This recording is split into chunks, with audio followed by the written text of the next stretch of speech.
IDFM 98 de la bande FM, juste après Mon dernier souffle de Catherine Roumanoff-Lefebvre, hypnologue, qui est l'auteur aussi du journal d'une hypnothérapeute qu'on avait déjà accueilli sur cette antenne, et des 5 secrets de la planète des minces, paru aux éditions Erol. Elle a eu plusieurs vies. Elle a d'abord été comédienne, designer, illustratrice, metteuse en scène. Elle se consacre à présent à la thérapie et à l'écriture. Elle donne également des conférences sur l'hypnose qu'elle a à cœur de faire connaître avec humour et simplicité. Juste après Mon dernier souffle, c'est son dernier roman qui est paru chez Favre. Catherine Roumanoff, bonsoir. Bonsoir, Joël. Je suis heureuse de vous retrouver. Juste après Mon dernier souffle, c'est un roman initiatique, on peut dire, qui se passe... dites-nous un peu qui se passe. Alors en fait, c'est l'histoire d'une hypnothérapeute contemporaine qui, à l'âge de 40 ans, en fait, est assassinée dans sa maison des bords de Loire par un tueur à gages. Et à ce moment-là, c'est elle qui raconte l'histoire. Et en fait, elle va raconter l'histoire de sa mort. Et donc, sous la forme d'un esprit, elle va mener l'enquête. Donc c'est comme un roman policier, et en même temps ça va parler du monde de l'invisible, de qu'est-ce qui se passe après la mort, juste après Mon dernier souffle. Juste après Mon dernier souffle, elle perd pas trop ses couleurs. De l'autre côté. Oui, elle a l'air assez fraîche en fait. Elle a l'air assez fraîche. Alors il y a des moments où elle est plus ou moins fraîche, donc en fait je me suis un peu basée sur les témoignages des expériences de mort imminente, c'est-à-dire les gens qui sont réanimés après être déclarés morts en fait. Le cœur s'arrête, le cerveau ne répond plus et finalement la personne revient.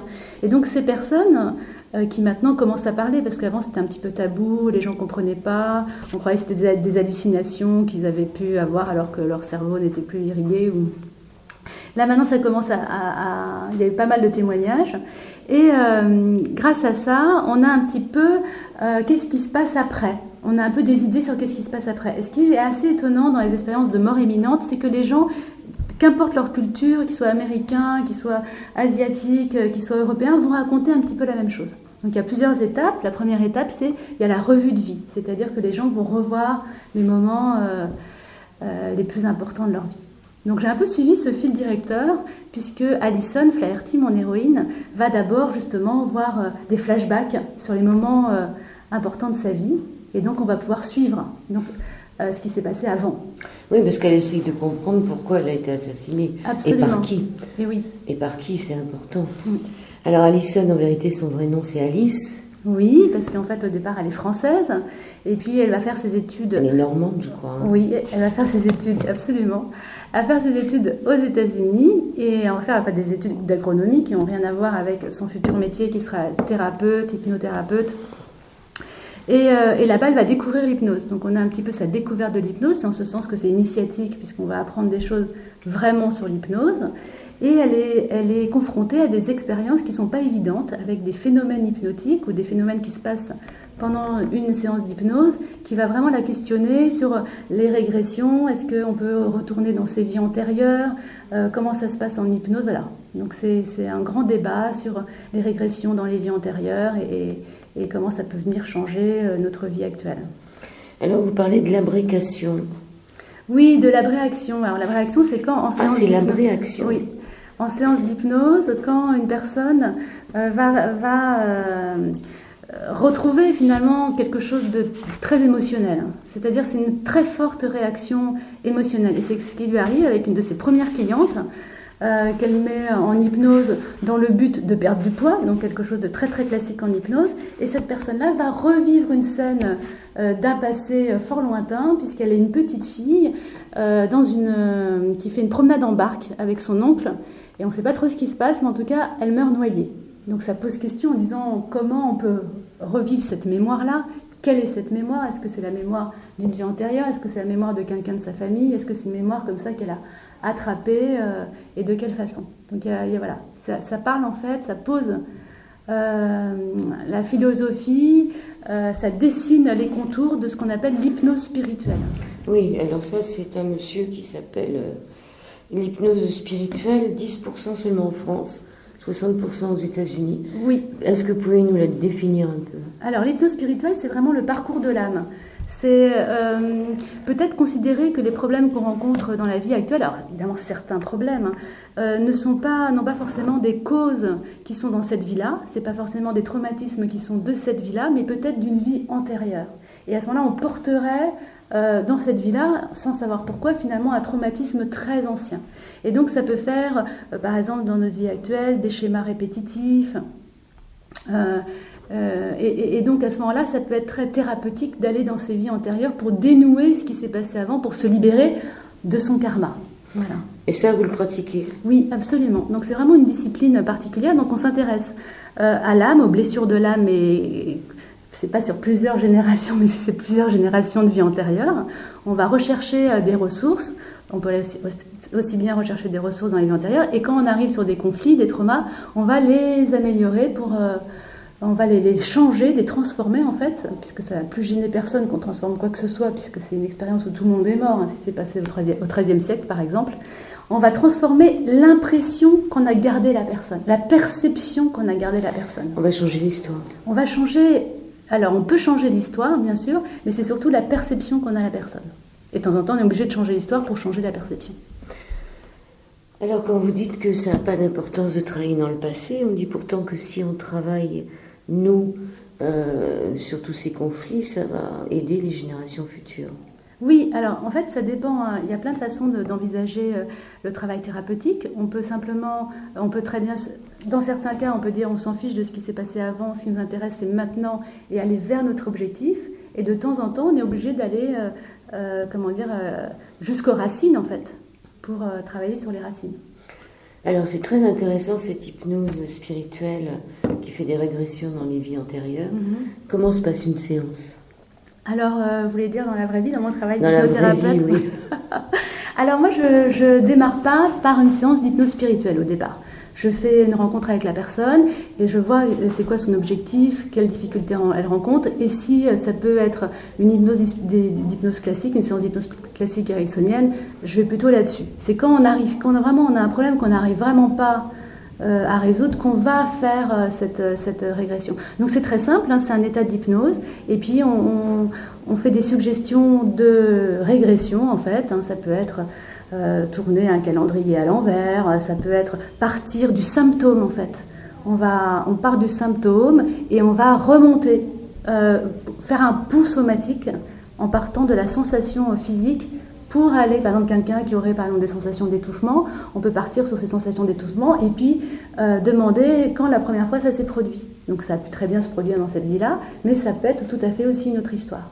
Voilà. Est-ce que ça peut être aussi dans certains rêves où on se voit poignardé par derrière, ou des espèces de rêves récurrents comme ça, où on se demande... On peut travailler sur les rêves, mais on n'a pas forcément besoin d'aller dans les vies antérieures pour travailler sur les rêves. En fait, c'est ça... Mais est-ce que ces rêves sont des clés, c'est ça que je veux dire? Oui, les rêves, bien sûr, sont des langages de l'inconscient, donc effectivement, ça peut être des clés. Oui, absolument. On peut interroger un rêve quand on a un rêve récurrent. En général, c'est un cauchemar, puis que c'est un rêve merveilleux, personne ne veut s'en débarrasser. Mais quand c'est effectivement un cauchemar récurrent, on peut aller demander ce que veut dire ce rêve, en fait. Qu'est-ce que veut dire ce rêve? Qui est-il et qu'est-ce qu'il veut? Qu'est-ce qu'il veut communiquer, en fait? Voilà. Est-ce que ça peut être quelqu'un qu'on a rencontré dans une vie antérieure qui finalement nous a tués, c'est ça? Parce que absolument, le roman, absolument. Oui. Le roman, c'est ça. Hein. Absolument. Donc dans ce roman, il y a plein d'histoires de parcours de vie, de séances de thérapie, de parcours de personnes. Il y a plusieurs narrateurs qui vont raconter l'histoire d'amour de Alison Flaherty avec son époux thérapeute. Et il y a aussi Mélanie Beaujean. Oui, voilà. Alors, Mélanie Beaujean, c'est une médium qui est dans la campagne du Maine-et-Loire, là où j'habite, et qui va pouvoir communiquer avec l'esprit d'Alison. Avec Théo aussi, le chat. Oui, avec Théo le chat, effectivement. Alors, si on dévoile un petit peu le roman, à un moment, Alison, une fois qu'elle est morte, sous forme d'esprit, elle se rend compte que si elle veut continuer à réfléchir, elle a besoin d'énergie humaine. Et donc, elle est obligée de se coller finalement dans l'aura d'une personne. Et quand elle est dans l'aura d'une personne, c'est un peu comme un esprit attaché, une âme errante, elle va ressentir ce que ressent la personne et pouvoir aussi un petit peu l'influencer. Mais c'est très fatigant, elle trouve ça très fatigant. Donc elle arrive finalement en faisant ça, en repartant de la scène du crime, en tant qu'esprit, à se coller à l'aura de son assassin. Et pour elle, c'est une manière de remonter la piste pour savoir qui a fait le coup. Voilà. Et donc, et quand elle était thérapeute, quand elle était vivante et qu'elle était thérapeute, dans l'hypnose spirituelle, il y a un grand volet, en fait, sur les amérantes, les esprits attachés, l'idée de possession, ou plutôt de dépossession ou d'obsession par un esprit. Donc ça, c'est en hypnose qu'on pratique l'hypnose spirituelle. Avant d'aller véritablement dans les vies antérieures, on va vérifier que que l'histoire qu'on va retrouver fait bien partie de la personne et n'est pas en fait l'histoire d'une entité attachée. Ça, c'est ce qui fait peur dans votre livre, c'est qu'on se demande combien on est. Exactement.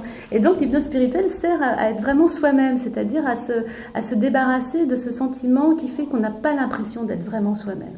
Il y a des personnes qui peuvent tout d'un coup, du jour au lendemain, se sentir pas eux-mêmes, comme décalés par rapport à eux-mêmes, ou comme avoir dans leur tête des idées qui leur ressemblent pas tellement. Donc voilà, ça peut être des âmes parasites, des entités attachées, des amérantes en fait, des gens qui sont morts et qui sont pas montés dans la lumière. Ce qui est le cas d'Alison en fait. Elle était, ce qui est drôle dans son parcours, c'est qu'elle était d'abord, elle faisait ce travail de passeuse d'âme, de libérer les entités qui ne faisaient pas partie de ses patients, et puis elle se retrouve maintenant sous forme d'entité. Donc finalement, on parlait du chat Théo, donc là, évidemment, c'est un roman, on peut raconter tout ce qu'on veut. Donc sous forme d'âme, comme elle veut, en a marre de parasiter, surtout tous ces tueurs qui l'ont assassinée. Elle se sent pas à l'aise dedans. Elle se sent pas à l'aise dedans. Parce qu'elle entend tout ce qu'il pense, elle voit tout ce qu'il... Voilà, c'est ça. Et c'est vraiment l'occasion, c'est très sympathique pour un romancier de faire ça, parce que du coup ça permet de se glisser dans la peau de chaque personnage pour comprendre sa psychologie, pour se rendre compte de qu'est-ce qui le motive, qu'est-ce qu'il fait. Voilà, comme ça permet de se glisser dans la peau de chaque personnage. Et donc là elle se retrouve de l'autre côté, c'est-à-dire que c'est elle qui est morte et c'est elle qui se retrouve à parasiter les autres. Ça lui plaît pas non plus, quoi. Mais parce qu'elle n'a pas vraiment envie de partir dans la lumière, elle le dit. Voilà. Elle veut savoir ce qui se passe. Ouais. Elle veut savoir qui l'a tué. Alors, il y a à la page 134, voilà ce que vous avez pris en note. Les amérantes font subir un parasitage aux personnes qui les hébergent malgré eux. Dans ma carrière, j'ai vu des gens guérir de douleurs et de maladies après des libérations d'âme. J'ai pu mesurer l'influence plus ou moins forte de ces parasites sur l'état d'esprit de mes patients. Vous avez vu ça, vous, des gens qui sont, on peut dire, pas envoûtés, c'est pas envoûté le mot que je cherche, qui sont... On dit possédés, en fait, dans le langage courant. Oui. Donc, alors les possessions, ça fait toujours un peu ésotérique, ça peut faire peur, mais ça a toujours finalement existé, puisque même l'Église catholique s'occupe de faire des dépossessions. Donc dans toutes les religions et dans toutes les cultures, ça a toujours existé, cette idée de dépossession. Donc voilà, en hypnose spirituelle, c'est facile de le faire en fait. C'est facile de faire passer les âmes dans la lumière, puisque la personne en état d'hypnose va accepter que cette autre voix, que cette autre présence prenne le dessus. Et en fait, et du coup, elle va prêter sa voix à cette autre présence. Donc vous avez des voix qui changent. Voilà, on a des voix qui changent et des gens qui vont raconter des histoires. Donc en fait, c'est un dialogue très simple. C'est comme si la personne, le sujet est en hypnose et il peut y avoir des signes de présence extérieure qui sont souvent des mouvements vifs, des spasmes quand la personne est en hypnose. Et donc du coup, on peut interroger en disant « Bonjour, moi je m'appelle Catherine et toi, comment tu t'appelles ?»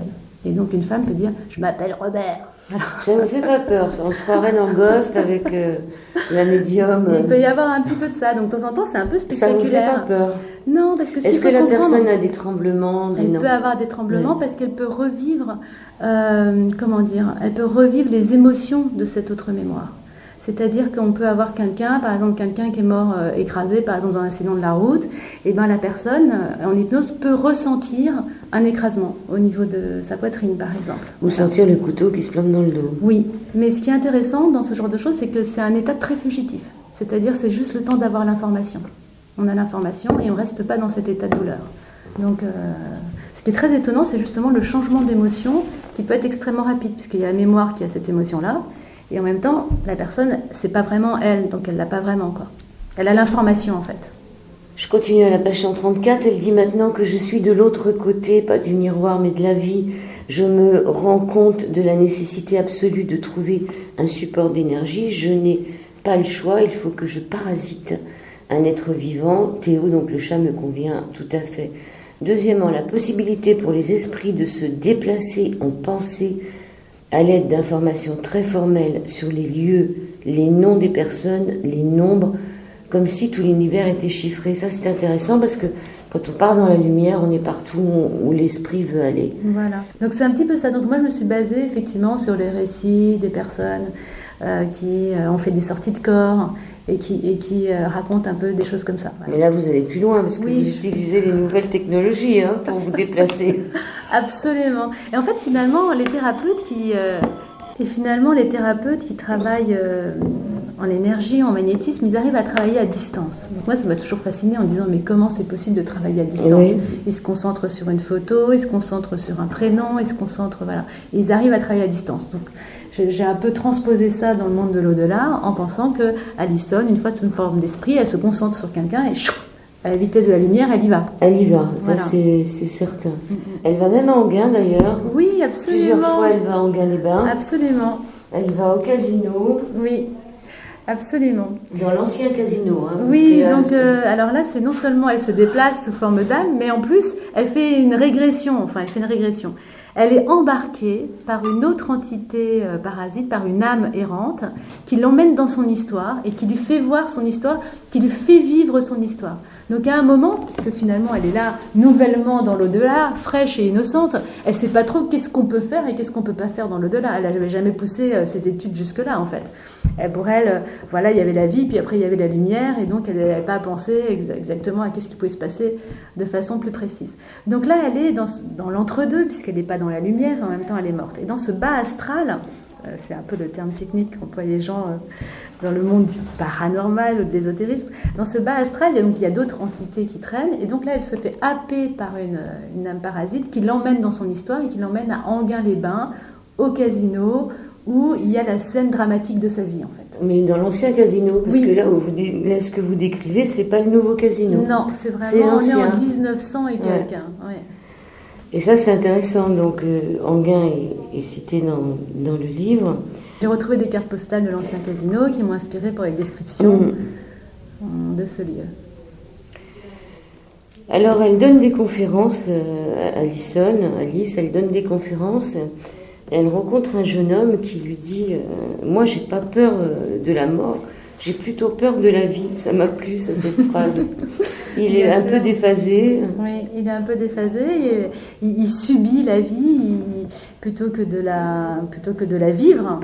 Donc ce jeune homme, Andy, assiste à une de ses conférences spectacles, puisque Alison, au sommet de sa carrière, au sommet de sa gloire, arrive à faire des spectacles thérapeutiques, c'est-à-dire qu'elle a Jodorowsky. Oui, alors, ou elle a Anthony Robbins, c'est-à-dire que la salle est remplie de fans, et en même temps, elle va traiter des vrais cas. C'est-à-dire à faire monter des sujets, des spectateurs sur scène, et elle va leur régler leurs problèmes en 3 coups de cuillère à peau, et donc en faisant des régressions sous hypnose hyper rapides. Donc il y a ce jeune homme qui se retrouve un peu par hasard dans ce spectacle, qui est là parce que il est entré parce qu'il y a de la lumière et qu'il faisait chaud, et en fait il va se retrouver propulsé sur scène, et il va revivre justement. Donc on assiste à une vraie séance d'hypnose, spectacle, mais spectacle évidemment pas... dans le sens de spectacle, c'était des spectacles thérapeutiques. Voilà. Donc on a son point de vue à lui. Voilà, dans ce livre, j'ai vraiment voulu mettre plusieurs narrateurs, il y en a au moins 5, et qui vont raconter pour mieux connaître cette Alison Flaherty, pour mieux comprendre son parcours et ce qui lui est arrivé. Il y a cette histoire sur l'alcool aussi. L'alcool est la seule drogue qui tue quand on l'arrête. Oui. Il n'y a pas que l'alcool, je pense. Je pense que certaines drogues comme la cocaïne ou... En général, les drogues, quand on les arrête, c'est mieux. Enfin, s'il peut y avoir des états terribles, mais l'alcool, effectivement, voilà, ça peut déclencher des états terribles. Si on est sevré... Trop vite. Immédiatement, enfin... d'un seul coup, en fait. Donc, est-ce qu'en hypnose, on peut faire aussi une déprogrammation de l'alcool ? Alors, c'est en hypnose, c'est dur, non ? On travaille beaucoup sur les addictions. Donc, ça fait partie des... En fait, l'hypnose, c'est quand même... c'est une philosophie thérapeutique qui couvre tous les champs de la conscience, donc qui couvre toutes les problématiques humaines, en fait. que ce soit des addictions, des phobies, des états de mal-être, dépressifs, que ce soit des douleurs, que ce soit... Enfin, les champs d'application de l'hypnose sont extrêmement vastes. C'est connu, l'hypnose pour arrêter de fumer. Finalement, fumer, c'est une addiction comme une autre. C'est connu pour maigrir. Voilà. C'est connu sur pas mal de sujets. Mais c'est peut-être plus difficile pour l'alcool, non? C'est vraiment quelque chose à part, l'alcool. Oui, c'est quelque chose à part, absolument. Mais comme dans toute addiction, il y a eu un moment où ça a apporté quelque chose, où ça apporte encore quelque chose, où ça sert à quelque chose. Et donc, ce qu'on va faire, c'est qu'on va comprendre à quoi sert exactement de boire. Et à ce moment-là, on va pouvoir retourner à l'endroit où le choix s'est fait et transformer ce choix, par exemple. On revient à la page 135, là, toujours sur ce qu'elle a appris, ce qu'elle a pris en note. Après la possibilité pour les esprits de se déplacer en pensée à l'aide d'informations très formelles, il y a aussi la liste des motivations des âmes qui refusent de monter dans les plans supérieurs. La peur de l'au-delà et du jugement dernier, surtout si la personne se sent coupable. Mais oui, parce qu'en fait, dans la religion, on nous explique quand même que si on n'est pas sympa, si on a fait des choses qui sont mal, eh ben on ira en enfer. Donc ça ne donne pas tellement envie. Donc les gens qui ont été très croyants et qui en même temps suffisamment croyants pour avoir peur, et en même temps qui ont fait des choses qui jugent, qui ont des sentiments de culpabilité par rapport à leur vie, et ben du coup ils ont super peur de monter dans la lumière. Ils ont vachement pas envie. Donc du coup ils restent là par peur en fait. L'obsession d'une activité matérielle spécifique comme le jeu, la boisson, la nourriture, la cigarette. Absolument. C'est-à-dire les addictions. Oui, et là justement quelqu'un qui souffre d'une addiction peut avoir une entité qui a la même addiction ou qui est venue lui apporter cette addiction ou qui vient renforcer cette addiction. Donc ça c'est quand même intéressant. Par exemple, moi j'ai eu dans mon cabinet un jeune homme anorexique et qui avait visiblement des entités. Donc au moment où on a fait la libération d'âme, il y avait une entité qui était dans son ventre, qui était une anorexique, qui était morte d'anorexie, et qui lui disait tout le temps « t'es gros, t'es gros, t'es gros ». Et donc lui, il était obligé d'aller devant la glace pour vérifier plusieurs fois par jour s'il était aussi gros que la petite voix qui lui disait à l'intérieur « t'es gros ». C'était un anorexique, il était oui, il n'était pas gros du tout. Et donc il avait cette petite voix. Ça peut être la même chose pour l'alcool ou le tabac Oui, absolument. On peut avoir... alors ça peut très bien ne pas du tout être ça. Si vous buvez, les personnes qui nous entendaient, si vous fumez, ne vous inquiétez pas, vous n'êtes peut-être pas... voilà. Mais en tout cas, ce qui est sûr, c'est que ces parasites ne viennent pas aider. Ça peut renforcer en fait, ça peut amplifier quelque chose. Et ça peut aussi choisir les personnes en fonction justement de l'addiction. Et il y a aussi des gens qui se mettent par exemple tout d'un coup à boire ou tout d'un coup à fumer, ça ne leur ressemble pas et ça peut être justement une entité qui vient les parasiter. C'est quand il y a un changement brutal en fait. On dit que dans les bars, au comptoir, il y a beaucoup de ce qu'on appelle des poivrons, mais qu'ils ne sont pas tout seuls. Il y a beaucoup de gens qui s'abreuvent autour. Oui, parce qu'en fait, alors ce que raconte un petit peu Alison dans le livre, c'est à quel moment les entités peuvent venir en fait dans notre aura. C'est au moment où il y a une fragilité psychologique en fait, une fragilité où du coup, et à ce moment-là, c'est au moment où il y a une faille en quelque sorte dans notre psychisme que l'entité peut arriver. Donc il suffit c'est un peu dégoûtant parce que finalement, quand on est malheureux, c'est là où on peut choper une entité. Ouais, c'est comme c'est la même chose que l'immunité. Oui, voilà. C'est-à-dire, on peut choper un rhume, on peut courir derrière. C'est ça. Ou on peut attendre. L'attachement à un lieu aussi qui peut faire que les gens ne partent pas.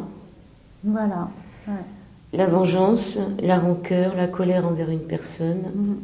L'illusion de pouvoir aider une personne vivante. Oui, pourquoi l'illusion ? Parce qu'en fait, donc là par exemple, dans un cas d'une jeune fille qui était comme ça, qui n'était pas toute seule visiblement, puisqu'elle parlait toute seule, ou de temps en temps elle allait se promener, puis elle se retrouvait quelques kilomètres plus loin, elle ne savait pas comment elle était venue là, donc elle n'était pas toute seule dans sa tête. Donc, en discutant avec une de ces entités, puisqu'il y en avait plusieurs, je suis tombée sur une entité qui expliquait que, alors c'était aussi une petite fille qui avait été harcelée par des garçons et qui était tombée d'une fenêtre et qui était morte comme ça. Et donc du coup, elle avait choisi cette petite fille dans la cour de récréation au moment de la 6e, parce que comme elle avait très peur de rentrer en 6e et qu'elle avait peur dans cette cour de récréation, elle était venue pour l'aider. Mais en fait, elle la parasite en même temps, donc ça ne vient pas aider. Donc l'entité croit qu'elle va aider la personne qui a le même genre de problématique qu'elle, mais en fait ça aide pas quand on est plusieurs dans une personne. Ça prend de l'énergie, ça prend de l'énergie psychique. Donc vous les envoyez dans la lumière. Voilà, je les envoie, mais très gentiment. Est-ce qu'ils sont d'accord? Alors, s'ils ne sont pas d'accord, ils ne peuvent pas partir. Donc, c'est vraiment une négociation. Donc, en fait, moi, je m'adresse à la personne qui est en hypnose. Donc, je m'adresse à la personne la mémoire. Hein, c'est vraiment un morceau de mémoire qui vient occuper. C'est pas une personne en entier qui vient occuper. C'est plus une énergie de mémoire. Une mémoire qui est en général, qui a vécu, qui est un peu bloquée dans un espace-temps. Donc, c'est facile de négocier avec elles puisqu'elles ne sont pas aussi complexes qu'un être humain. C'est pas aussi, il n'y a pas autant de tiroirs en fait. La personne, est-ce qu'elle a vu la lumière? C'est la première question. Est-ce que vous l'avez vue au moment de votre mort? Donc elle peut dire oui ou elle peut dire non. Si elle l'a vue, du coup on lui demande pourquoi elle n'y a pas été. Donc à ce moment-là, elle dit c'est parce que j'ai peur, c'est parce que je ne savais pas qu'est-ce qu'il fallait faire, c'est parce que personne ne m'avait prévenu. Ou parce que c'était pas le moment. Oui, ou c'est parce que il y avait quelque chose d'autre qui m'intéressait. Par exemple, si on tombe sur une entité, par exemple une maman qui meurt dans un accident de voiture avec un enfant, et elle ne veut pas monter si son enfant n'est pas là. Donc elle le cherche en fait. Mais peut-être que l'enfant est déjà monté en fait. S'ils sont dans la même voiture. Oui, ils peuvent être dans la même voiture. L'enfant peut par exemple monter dans la lumière. La maman, elle le cherche en fait. Elle ne le voit pas. Donc elle ne sait pas où il est. Donc elle passe son temps à le chercher. Mais Catherine Romanoff, c'est pas nous qui décidons. Hein. Il y a plein de gens qui vous disent qu'ils sont montés dans la lumière et que c'est pas eux qui ont décidé de revenir.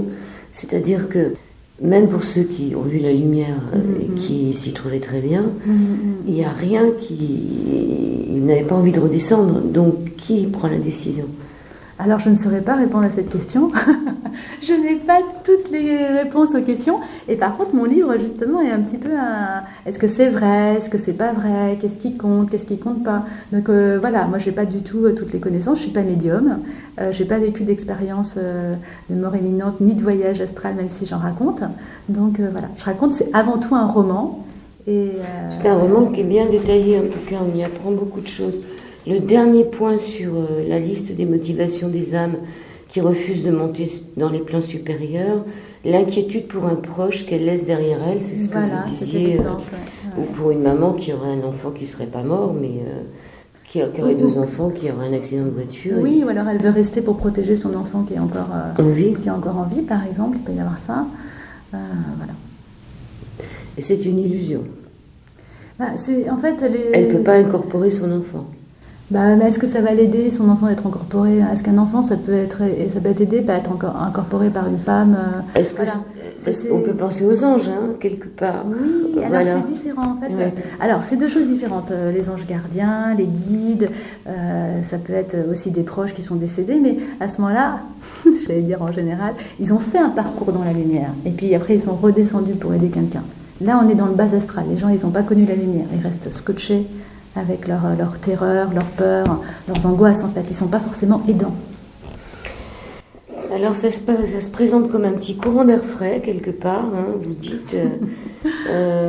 Quelquefois, l'odeur du défunt qui revient, qui nous manque, une odeur particulière. Comment on peut expliquer ça de temps en temps qu'on sent des odeurs? Parce que les odeurs, c'est quelque chose de physique. Écoutez, moi, je n'ai pas d'explication, j'en sais rien. Je sais qu'il y a pas mal de témoignages dans ce sens-là, voilà, d'une présence qui se manifesterait par une odeur reconnaissable. Quelquefois, ce ne sont pas des odeurs sympathiques non plus.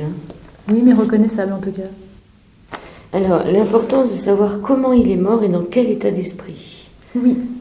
C'est un peu ça qui décide, alors dans mon expérience clinique en cabinet, quand on retourne dans les vies antérieures, du coup, la personne va vivre du début de la vie jusqu'à la fin de la vie antérieure. Donc, dans quel état d'esprit elle va mourir? Et la façon dont on meurt, l'état d'esprit dans lequel on meurt, joue beaucoup sur les futures réincarnations, ce qu'on a compris de la vie, ça se fige un peu, ça se cristallise. Donc finalement, la façon dont on meurt, l'état d'esprit dans lequel on meurt a l'air effectivement extrêmement important pour la suite.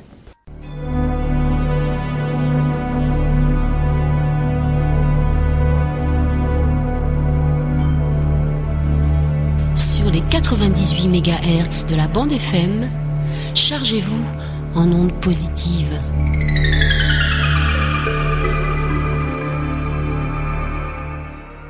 Deuxième partie de l'émission sur l'antenne d'IDFM, sur le 98 de la bande FM. Toujours avec Catherine Romanoff, juste après Mon dernier souffle, un roman paru chez Favre. Vous dites que les émotions sont le véhicule pour pour nous délivrer une information. Comment savoir que c'est une émotion? Alors, quand on éprouve quelque chose, en fait, ça nous parle de notre besoin, en fait. Ça vient de nous parler de nous-mêmes. Donc, finalement, quand on éprouve quelque chose de fort, ça vient nous dire en creux quel est notre besoin. Un exemple? Eh bien, tout simple. Si on a peur, on a donc besoin d'être rassuré. Donc, ça vient nous donner une information. Et comment on a besoin d'être rassuré? On peut le demander à sa peur. Finalement, en hypnose, on peut faire ça, donc on a les réponses plus facilement, puisqu'elles sont moins mentales que quand on est dans un état non modifié de conscience. Quand on est en état d'hypnose, on a accès à plus d'informations sur nous-mêmes et sur nos propres ressources. Donc du coup, on peut interroger,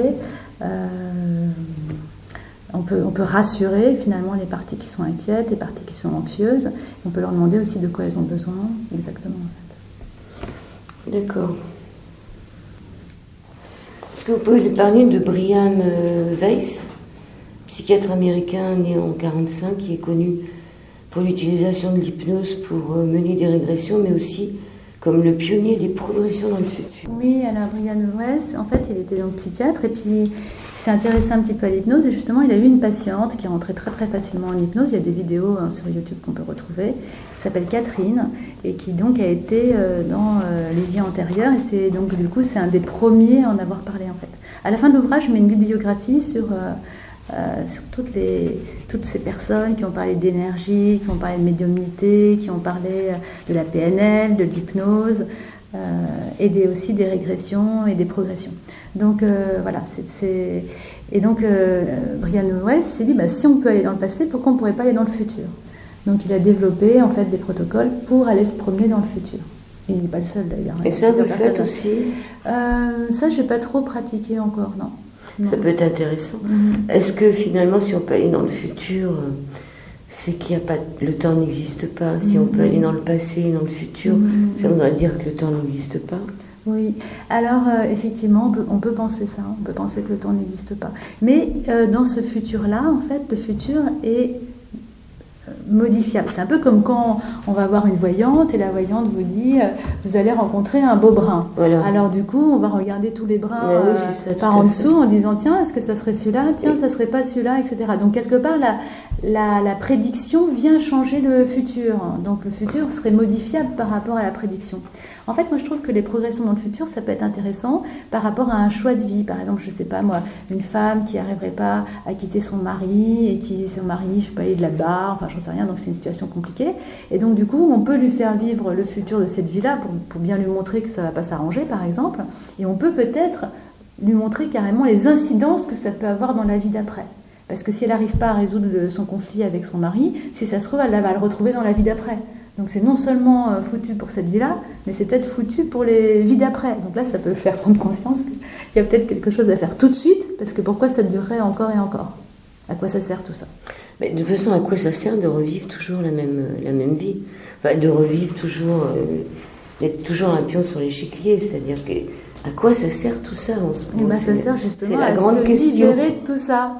Ça sert à s'en libérer en fait. Et alors ça donne quoi une fois qu'on est libéré? Ça permet d'abord, c'est très satisfaisant d'arriver à se libérer de quelque chose où on pensait que c'était impossible de se libérer, et puis finalement on arrive à se libérer. Et dont on retrouve toute sa conscience. Oui, et en plus on peut retrouver comme ça toute sa puissance, on peut retrouver le contrôle sur sa vie, on peut agir sur sa vie, on peut devenir acteur au lieu d'être spectateur ou de subir sa vie.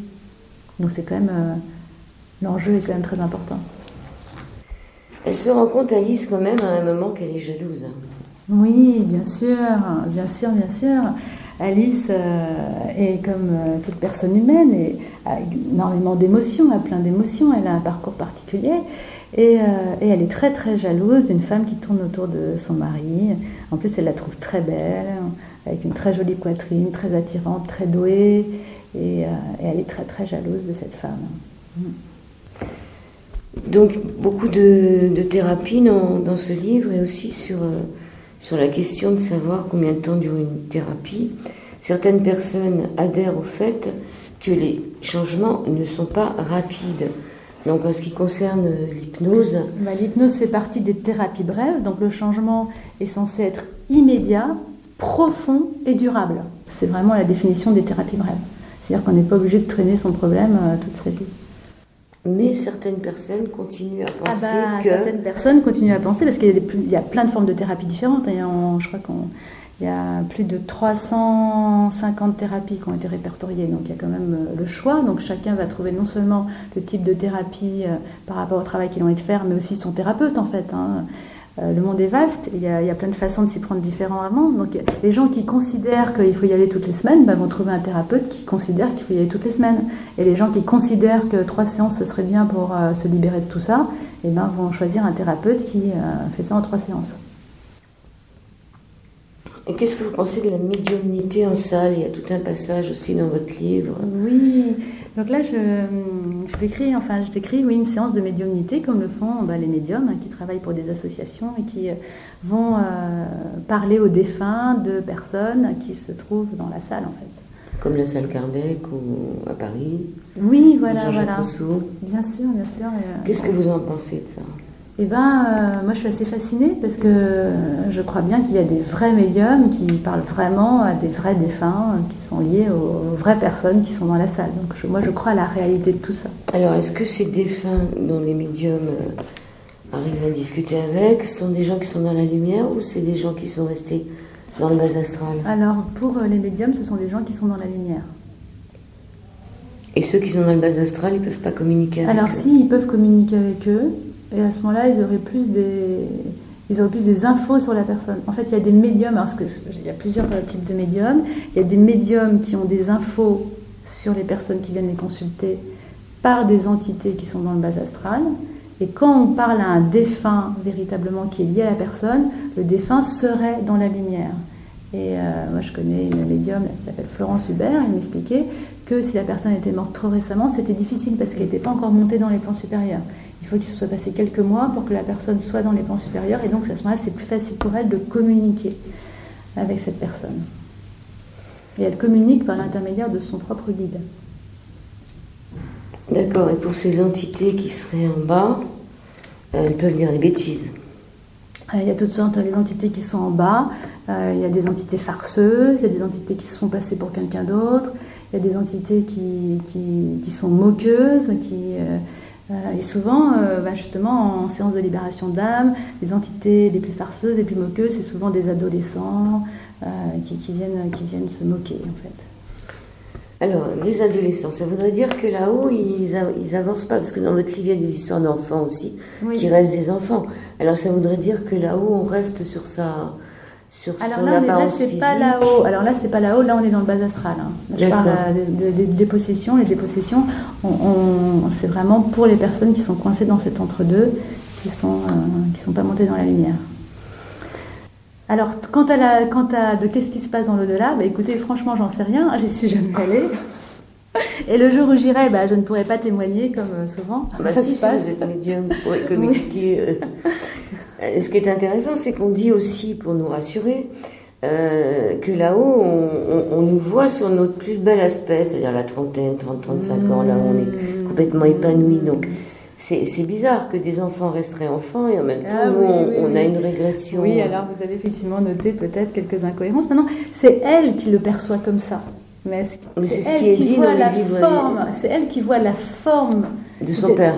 Elle voit la forme de son père, elle voit la forme de ce petit garçon. Elle les voit sous cette forme-là. Mais est-ce que quelqu'un ne verrait pas ces boules d'énergie, ces sphères d'énergie sous une autre forme?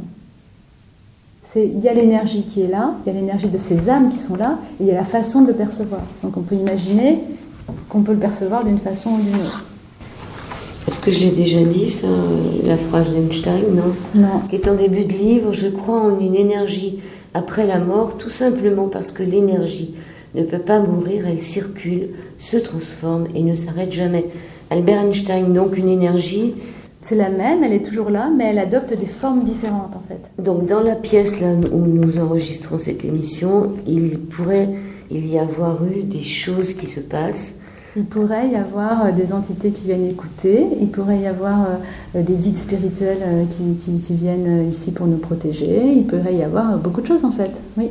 Alison n'aime pas les cimetières, elle dit qu'elle a peur de s'attraper des cochonneries.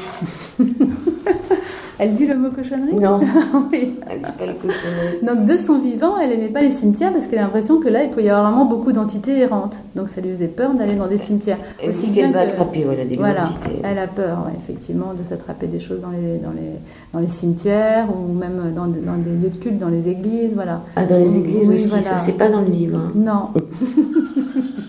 Elle me l'a dit à moi, mais je ne l'ai pas transcrit. Parce que dans les églises, il y aurait aussi les entités. Bah, c'est-à-dire où elles vont, en fait. Voilà. Si on est mort et puis qu'on ne veut pas monter dans la lumière, bon, bah, où c'est qu'on peut aller, quoi. Donc, voilà.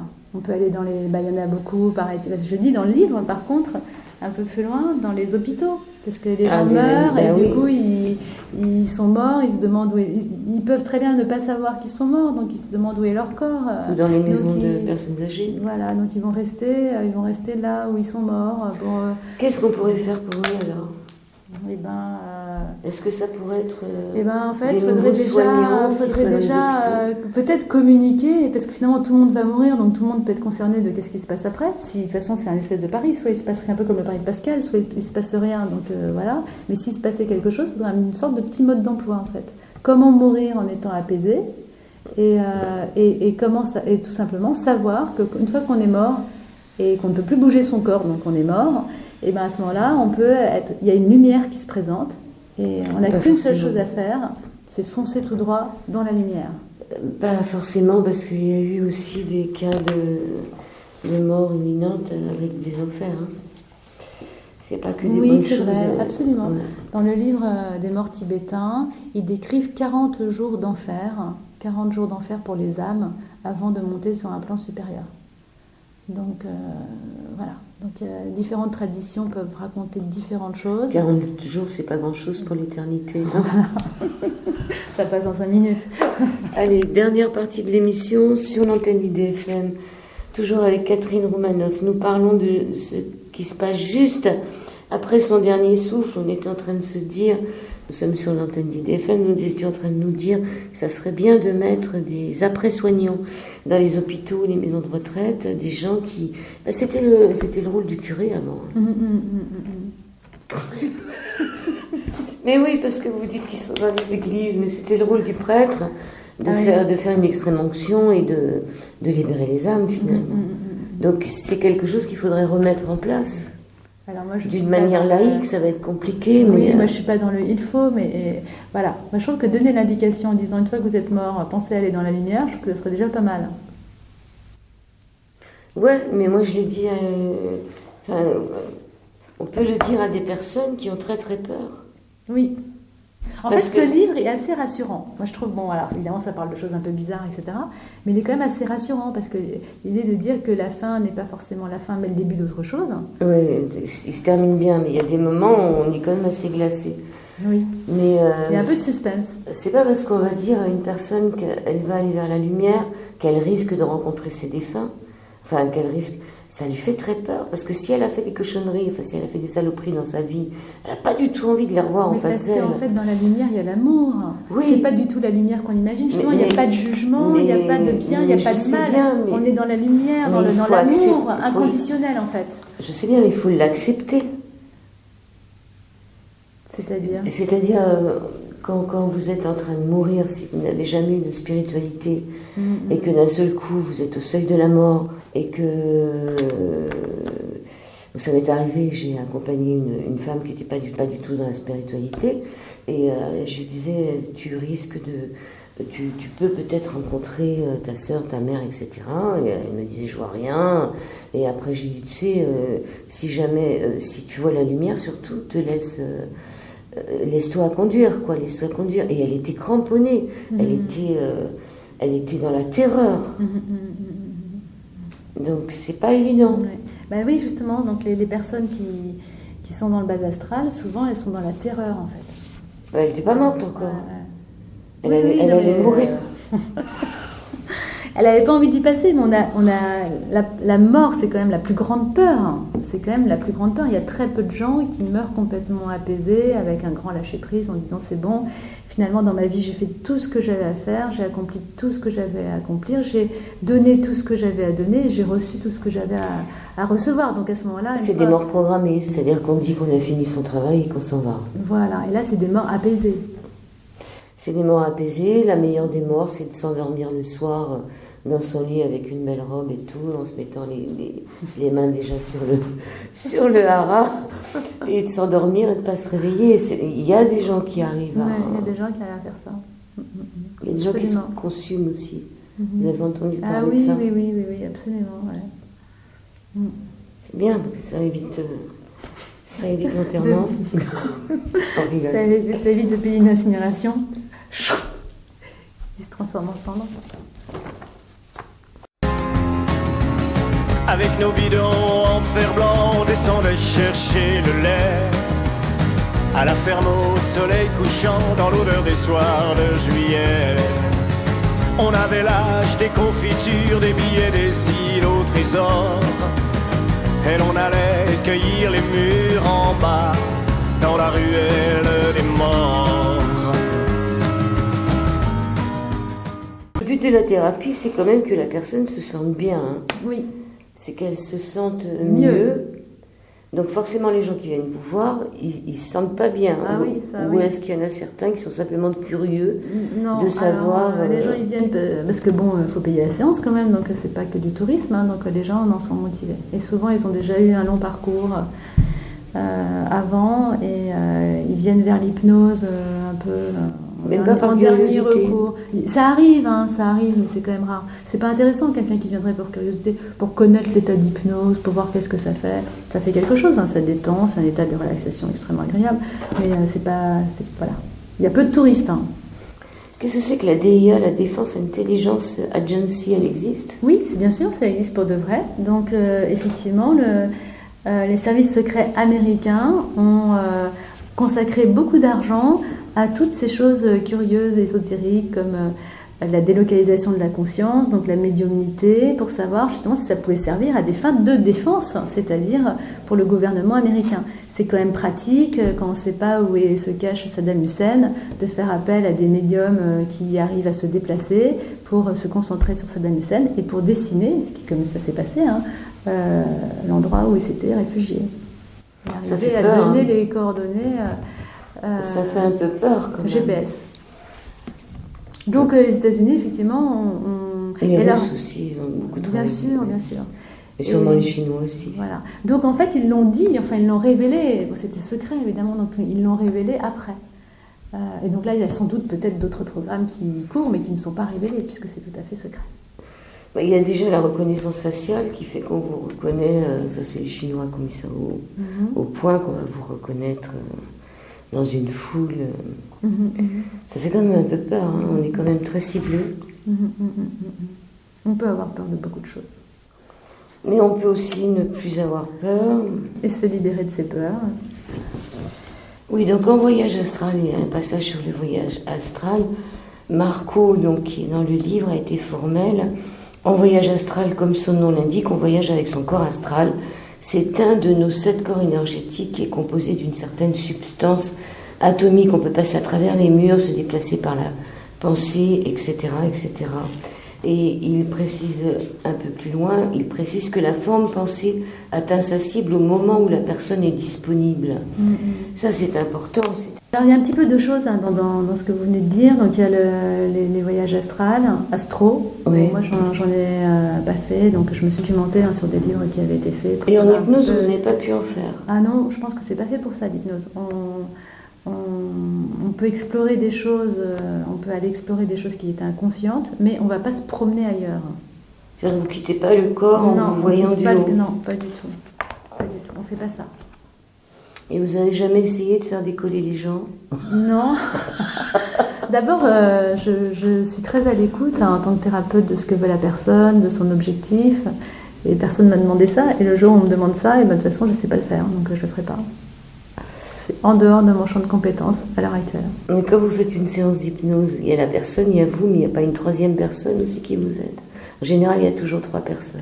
La troisième personne, c'est les inconscients qui communiquent l'un à l'autre. Il y a mon inconscient qui va communiquer à l'inconscient de la personne. Parce que des fois, vous avez des réponses sans les avoir posées. C'est-à-dire, vous avez des réponses à des questions que vous n'avez pas posées et la réponse, elle est là. Donc, moi, je me dis qu'on est forcément 3 toujours dans cette histoire. Une rencontre d'inconscient à inconscient. Donc, un inconscient qui serait collectif. Aussi, en plus. Si on va chercher dans la mémoire, vous parlez des mémoires akashiques, si on va chercher très loin, on va le laisser faire. C'est bien que je sois arrivée plus tôt, hein. Parce que là, il y en a pour 1 heure. On va peut-être se mettre un peu plus loin, je sais pas, on peut se mettre... Ah, c'est bon. Vous voyez qu'il va pas recommencer. Donc, un inconscient qui serait plus ou moins collectif et tout serait engrammé, tout serait inscrit dans ses mémoires. Et donc, si on a la possibilité d'aller dans le futur, c'est que la trame, elle est déjà finie. Alors écoutez, j'ai de nouveau pas de réponse. Moi, je suis que romancière et hypnothérapeute, voilà. Mais j'ai pas les réponses à toutes ces questions, toutes les incroyables questions qu'on peut se poser. Eh ben, on va inviter les auditeurs et les auditrices à se poser ces questions en lisant votre livre. Juste après Mon dernier souffle aux éditions Favre, Catherine Roumanoff, qu'est-ce que vous pourriez dire pour terminer l'émission ? Et bien pour terminer l'émission, je pourrais dire que j'ai écrit 2 autres livres, le journal d'une hypnothérapeute que vous avez cité en début d'émission. On avait déjà fait une émission dessus. Pour expliquer bien ce que c'est que l'hypnose. Et ça, c'est un livre qui est très rassurant par rapport à cet autre livre. Et c'est un livre qui est très drôle parce que c'est comme une BD. C'est très très drôle à lire, c'est très facile. Voilà. Et le deuxième ? Alors le deuxième, Les 5 secrets de la planète des minces, qui est aussi paru chez Erol et qui s'intéresse à l'idée que les kilos qu'on a en trop, qu'on est en surpoids, ont peut-être une histoire à nous raconter. Ah oui, ça c'est clair. Voilà. Donc au lieu de s'en vouloir, de manger trop, etc., ce livre permet d'abord de se libérer de la culpabilité, de mieux comprendre ce qui se passe et de se libérer des kilos dont on veut se débarrasser. C'est un peu de l'auto-hypnose, le fait de lire le livre, c'est une thérapie. Absolument, c'est un livre qui fait maigrir sans aucun régime. Alors, le secret de la planète des minces, je vous remercie Catherine Roumanoff. Moi, je voulais citer la phrase qui est à la page 177, qui est une phrase magique. Je ne sais pas si c'est vous qui l'avez écrite. Cette phrase est la suivante. Se confronter à son ombre, c'est aussi accepter sa part de lumière. Elle est de vous ? Ça, c'est vraiment le schéma principal de Jung, en fait. Voilà. C'est une phrase de Jung ? Je crois, c'est possible. À vérifier. À vérifier. À vérifier. En tous les cas, se confronter à son ombre, c'est accepter sa part de lumière. Merci beaucoup. Je vous remercie beaucoup. Catherine Roumanoff, merci beaucoup.